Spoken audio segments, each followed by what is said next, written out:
சத்தம் போட்டு எழுப்பினா. இப்போ தான் நான் யோசித்தேன், அடி பார்சலில் தான் வரப்போகுதுன்னு. ஆனால் இவன் சத்தம் அப்போல்லோ மருத்துவமனைக்கும் சென்னைக்கும் அண்ணா நகருக்கும் கேட்டிருக்கலாம். ஆனால் முன்னாடி இருந்த பெண்களுக்கு கேட்கவில்லை. இங்கே தான் கர்த்தர் நிற்கிறார்.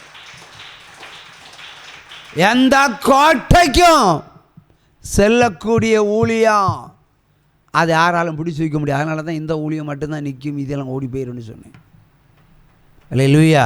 ஏன்னா படைக்கும் போதே ஆண்டவர் என்ன செஞ்சு படைச்சிருப்பார், கொஞ்சம் வைராக்கியத்தை எக்ஸ்ட்ரா தந்திருப்பார். அதுதான் அல்ல, ஆண்டவருடைய பணியை செய்வதற்கு எத்தனை தடைகள் வந்தாலும் தூக்கி போட்டு மிதிச்சுட்டு போகணும். நீங்களும் தடைகளாக வந்தாலும் உங்களையும் தூக்கி போட்டு மிதிச்சுட்டு அதுக்கு மேலே நட்டந்து கர்த்தருடைய ஊழியத்தை செஞ்சு முடிப்பேன். யாக்கோபின் தேவன் என் தேவன், எனக்கென்றும் துணையவரே, என்னாலும் நடத்துவாரே. யாக்கோபின் தேவன் என் தேவன்,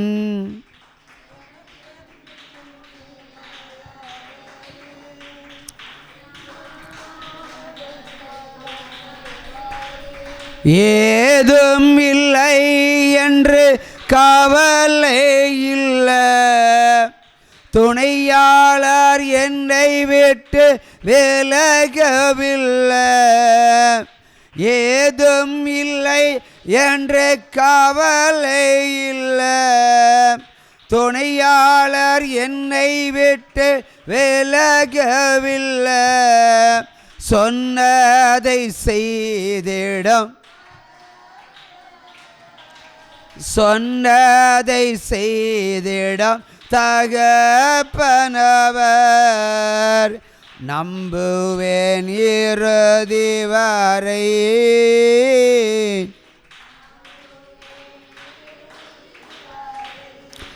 நம்புவேன் இறுதி வரை.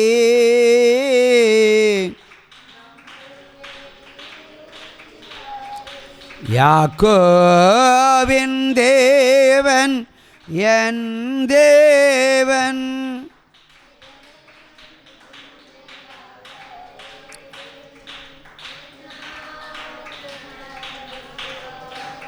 அல்லேலூயா.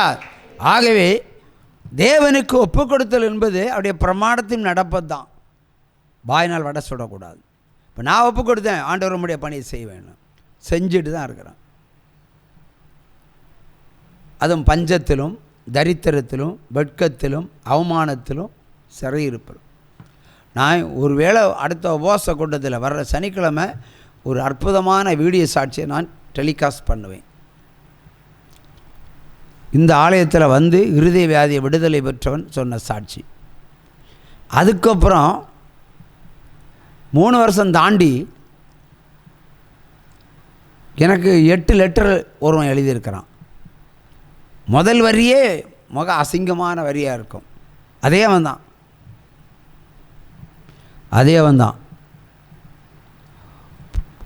இந்த ஞாயிற்றுக்கிழமை நான் மேடையில் இறங்கும்போது தெரியும் அந்த ஃபோன் எங்கே, ஃபோனில் என்ன வந்திருக்கோன்னு.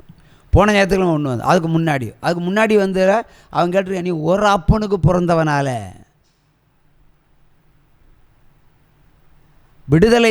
விடுதலை பெற்று அந்த விட்னஸை நான் போடுறேன் 3 வருஷம் தாண்டி. அதுக்கப்புறம் அசிங்கமான வார்த்தை, இந்தியாவிலேயே இப்படி ஒருத்தன் கெட்ட வார்த்தை பேச மாட்டான், ஒரு கைச்சம்மா. ஆனால் நீ கைச்சமாக இருக்கலாம், நான் ஒரு பேனா பிடிச்சவன் தான், பத்திரிகை ஆசிரியராக. ஆனால் அவன் பள்ளிக்கூடத்தை பூட்டுறதுக்கு பெரிய நேரம் ஒன்றும் ஆகாது. இங்கே அரண்மனை பக்கத்தில் ஒரு பள்ளிக்கூடம், பேர் சொல்லக்கூடாது, ஒரு மெட்ரிகுலேஷன். என் பிள்ளைகள் படிப்பதற்கு தடை செய்து பிள்ளைகள் மேலே 12,000 ரூபா ஃபீஸ் என்ற பேரில் கடையாளமுடி காவல் நிலையத்தில் புகார் கொடுத்த பள்ளிக்கூடத்தை ஆண்டவர் உண்டு இல்லைனாக்கி இப்போ ஆடு மாடி மேய்ஞ்சிட்ருக்கு. அந்த பள்ளிக்கூடம் மிக்க கடைக்கு எங்கிட்டே வந்திருக்கு. காசு இல்லைன்னா வாங்கியிருப்பேன். கர்த்தர் யுத்தம் செய்கிற தேவன், எனக்கு வேண்டி யுத்தம் செய்வார். எவ்வளோ பெரிய விடுதலை பெற்று மிகப்பெரிய சாட்சி சொல்லி டிவியில் ஒளிபரப்பாயிட்டு தான் இருக்குது. அசிங்கமாக கெட்ட வார்த்தை பேசி. ஏன் நியாயமாக பேசு. இவ்வளோ பெரிய நான் கெட்ட வார்த்தை பேசினேன் இவன் தாங்க ஓனா. அது எனக்கு முன்பாக ஆண்டவர் போய் அவனை உண்டு இல்லைன்னு ஆக்கிடுவார் போல இருக்குது. ஒரு சம கையை தட்டலாம். அதான் ஊழியம். I don't care about it. யார் எப்படி எழுவாங்கன்னு சொல்ல முடியாது. ஆனால் அந்த ஊழியம் நிற்கும். அடிக்கடி சொல்லுவோம் பாருங்கள், சாப்பாடு இல்லைன்னு மட்டும்தான் உங்களுக்கு சொன்னேன். இலவச சாப்பாடு இல்லைன்னு சொன்னேன் பாருங்கள். பாதி பேர் காணாமல் போயிட்டாங்களா இல்லையா? ஒரு சம கையை தட்டுங்க. அப்போ சாப்பாட்டு வந்தாங்களா, வேதத்தை கேட்பதற்கு வந்தாங்களான்னு தெரியலை. ஐ மீன் ரைட்.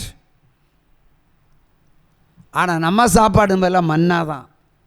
அதை நான் போட்டால் பட்டுக்கிறேன்னு இல்லைன்னு சும்மா உட்காரணும். ஆவியானவர் சொன்னார், 26 வருஷம் நீ போட்ட, இனி சும்மா இரு. அப்புறம் சத்தம் அது. அதுக்காக என் மனைவி எனக்கு மேலே சண்டை. 26 வருஷமாக கொடுத்துட்டு திடீர்னு நிறுத்த நான் எப்படி? அவர் நிறுத்த சொன்னால் நான் நிறுத்துவேன். இல்லை என் ஊழியத்தை அவர் நிறுத்த சொன்னால் இன்றைக்கே இந்த செகண்ட்லேயே நிறுத்திடுவேன். எப்படா அவர் சொல்லுவார் நான் ஒதுங்கலான்னு நினச்சிக்கிட்டு இருக்கிறேன். நிறைய பெருச்சாளிகள் கிடக்குதில்ல, அவங்க செய்யட்டும் ஊழியத்தை. ஆனால் என்ன மாதிரி ஒரு ஊழியத்தை செய்யணும் ஒருத்தன் இனி புதுசாக பிறந்து வர போகிறதில்ல. உனக்கு முன்பாக இனி ஒருவன் வருவதும் இல்லை, இனி ஒருவன் பிறப்பதும் இல்லை என்று கர்த்தர் பேசித்தான் 26 வருஷத்துக்கு முன்னாடி செஞ்சென்னு அனுப்பியிருக்கிறார். எல்லாரும் ஞானஸ்தானம் என்பது மனுஷனால் பெற்றுக்கொள்வார்கள். நான் ஞானஸ்தானம் கர்த்தரால் பெற்றுக்கொண்டிருக்கிறேன்.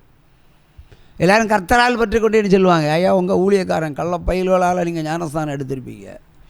இச்சை உடையவனால் ஞானஸ்தானம் எடுத்திருப்பீங்க நீங்கள். இல்லை பொய் அபிஷேகம் பெற்றவனால் ஞானஸ்தானம் எடுத்திருப்பீங்க நீங்கள். இல்லை விக்கிரகத்தின் துணை கொண்டு எடுத்திருப்பீங்க, அந்த கிறிஸ்துக்கள் எடுத்திருப்பீங்க. நானே ஞானஸ்தானம் கொடுக்க ரொம்ப யோசிப்பேன்.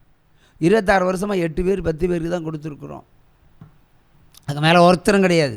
எல்லா சமயம் பாருங்கள் லிஸ்ட் சொல்லுவாங்க. 1000 பேர் கொடுத்தேன், 2000 பேர் கொடுத்தேன். ஒருத்தன் பரலோகத்துக்கு போவானா? நான் கொடுத்தவன் எல்லாம் பரலோகத்துக்கு போவான்.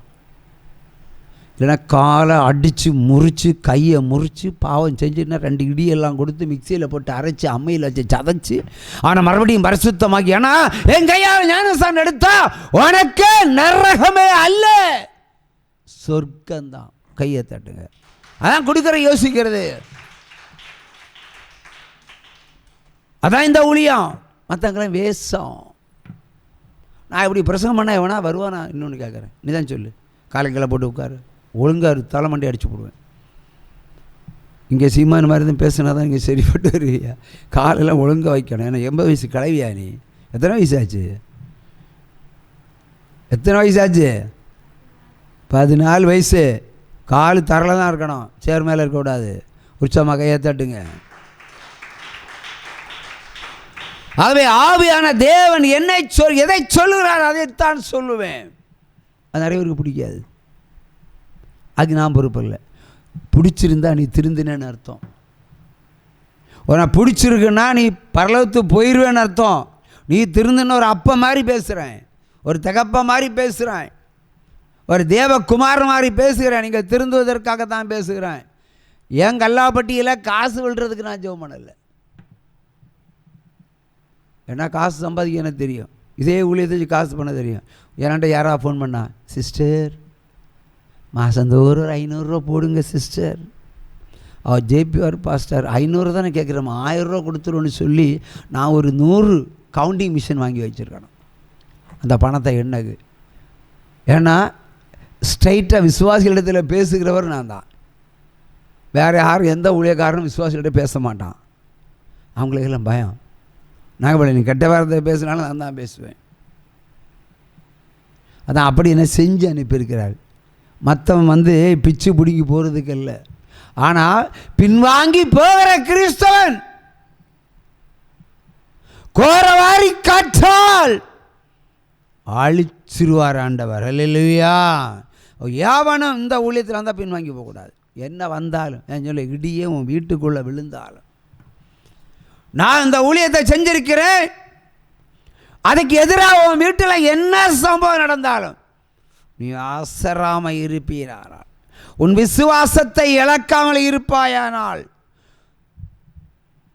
எந்த அதிசயத்தையும் ஆண்டவர் உனக்குத்தான் செய்வார். கை தட்டலாம், மற்றவங்களுக்கு இல்லை. விசுவாசத்தால் நீதிமான் பிழைப்பான். இருக்கா இல்லையா வேதம்? விசுவாசத்தை விட்டீங்கன்னா ஆபத்து தான் வரும், சாவு தான் வரும். நான் என்ன விசுவாசம் வைக்க, ஆண்டவர் மேலே விசுவாசம் வைக்க சொல்லுவேன். என்ன வந்தாலும் எது நடந்தாலும் ஆண்டவர் மேலே தான் விசுவாசம் வைங்க. இந்த குறி இருக்கிறவங்கள்ட்டையும் விற்கிறவங்கள்ட்டையும் போயிடாதீங்கன்னு சொல்கிறேன். போனால் ஆண்டவர் உக்கிற கோத்தை நீங்கள் பார்ப்பீங்க, எந்த சந்தேகமே கிடையாது. மனம் திருந்தலைனாலும் பார்ப்பீங்க. மனம் திருந்தனா அவருடைய பிள்ளை, மனம் திருந்தலைனா இவன் பேய்க்குரிய பிள்ளை, தேவர்களுக்குரிய பிள்ளை. தேவர்களை பிள்ளைகள் எனக்கு முன்பாக நிற்கக்கூடாது. நீங்கள் அருவருப்பானவர்கள். அவர் கட்டுப்பாக பேசுவார், எரிச்சலாக பேசுவார். அவருக்கு இன்னொரு பேர் இருக்கு தெரியுமா? என்ன பேர்? நான் எரிச்சல் உள்ள தேவன் சொல்லியிருக்காரா இல்லையா? உங்களை எரிச்சே போட்டுருவார். கைத்தாளம் அல்லேலூயா. ஆவியான தேவனுக்கு ரூபம் ஒன்றும் இல்லையே. மீதி உள்ள நீங்கள் சொல்லுங்கள். சொரூபம் ஒன்றுமே இல்லையே. சரி, அடுத்தபடியாக நீ வாசி. நீ விட்ட வசனத்தை, வாசித்த வசனத்தை அடுத்து வாசி, தியானிப்போம்.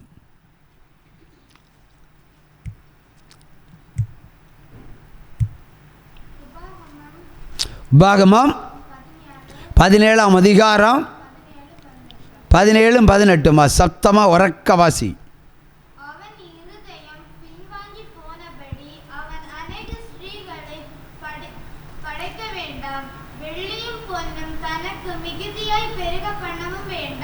அவன் தன் சிங்காசனத்தின் மேல் வீற்றிருக்கும் போது அவனுடைய இருதயம் அவன் சகோதரன் பேரில் மேட்டிமை கொள்ளாமலும் கற்பனையை விட்டு வலதுபுறம் இடதுபுறம் சாயாமலும்.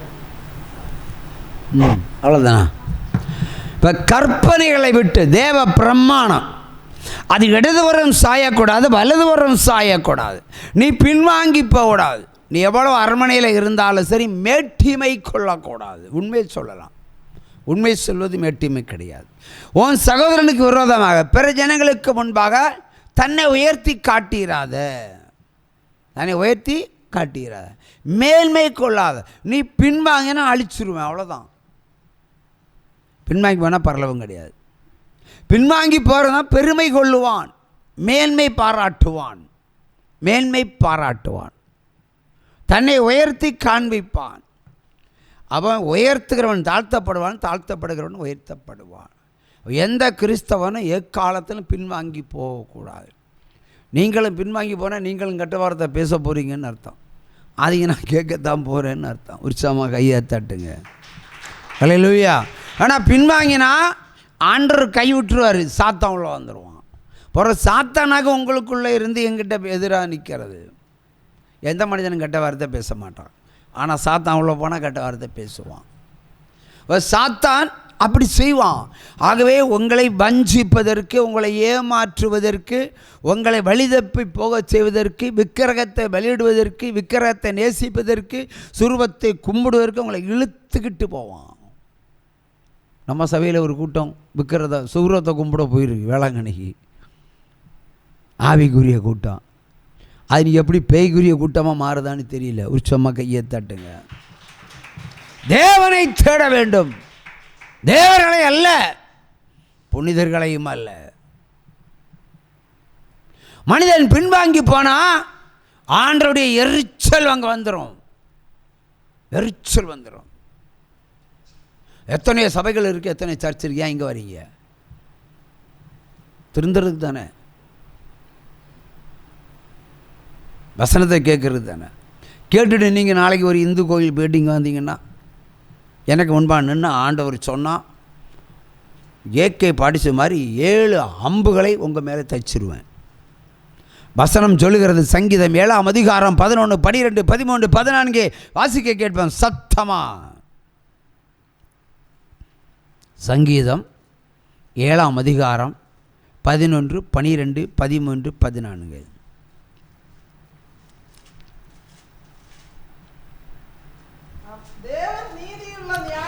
தேவன் நீதியுள்ள நியாயாதிபதி. அவர் நாள்தோறும் பாவிகள் மேல் சீனம், அத கோபம் கொள்ளுகிற தேவன். அவன் மனம் திருந்தாவிட்டால், கொஞ்ச நாள் வெயிட் பண்ணி பார்ப்பாரு. நீ மனம் திருந்தலைன்னா அவருக்கு பட்டயத்தை கருக்காக்குவார். கருக்குன்னா தீட்ட போகிறார். கத்தி காய்கறியை வெட்டுறதுக்கு முன்னாடி நீங்கள் கத்தியை நீங்கள் தீட்டுவீங்க. அவர் உங்களை வெட்டுறதுக்கு அவர் என்ன பண்ணுறாரு? அப்படியே பட்டயத்தை கருக்காக்குவார், கூர்மையாக்குவார், தீட்டுவார். அடுத்து நெக்ஸ்ட் என்ன நடக்குன்னு பார்ப்போம். அதற்கு பிறகு தன்னுடைய வில்லை நாணேற்றி அம்பை எய்து உன்னை கொல்வதற்கு, ஒருத்தனை கொல்றதுக்கு தான் வில்லை பூட்டுவாங்க. அதே மாதிரி ஒன்று ஏதாவது சங்கிலியில் போட்டு பூட்டுறதுக்கு அவர் ரெடி ஆகிட்டார்னு அர்த்தம். நாணேற்றி. அடுத்து நெக்ஸ்ட்டு அதை ஆயத்தப்படுத்தி இருக்கிறார். உனக்கு விரோதமாக, பாவிகளுக்கு விரோதமாக உன்னை அழிப்பதற்கு அவர் வில்லை வளைத்து அம்பை வைத்து பூட்டி விட்டார்னு அர்த்தம். நெக்ஸ்ட், அவனுக்கு மரண ஆயுதங்களை ஆயத்தம் பண்ணினார். அக்கினி அம்புகளை, தன்னுடைய அம்புகளை அக்கினி, வெறும் அம்பு இல்லை. ஒருவேளை அம்பை தான் நீ மறுபடியும் அதை பிடுங்கி எறிஞ்சிட்டு வைத்தியசாலைக்கோ மருத்துவமனை சென்று தப்பிடுவ. ஆனால் அக்கினி அம்புகளை அவர் எய்து விடுவார். சிலர் விஷம் தடவி கொல்லுவாங்க. ஆனால் இவர் அக்கினி அம்புகளை உங்கள் மேலே எய்துவார். யார் மேலே? பரிசுத்தவங்க மேலேயா? பாவிகள் மேலே. அப்போ பாவியாக இருந்தால் அனுதினமும் சினங்கொள்ளுகிற தேவன். உடனே சொல்லுவாங்க இது பழைய ஏற்பாடுன்னு. இப்போ புதிய ஏற்பாடு வெளிப்பாடு 2ஆம் அதிகாரம் 21, 22, 23 வாசிப்போமே. அது பழைய ஏற்பாடு நிலை ஒதுக்கி தள்ளினால் புதிய ஏற்பாடு வெளிப்பாடில் என்ன சொல்லுகிறது என்று பார்க்கலாம்.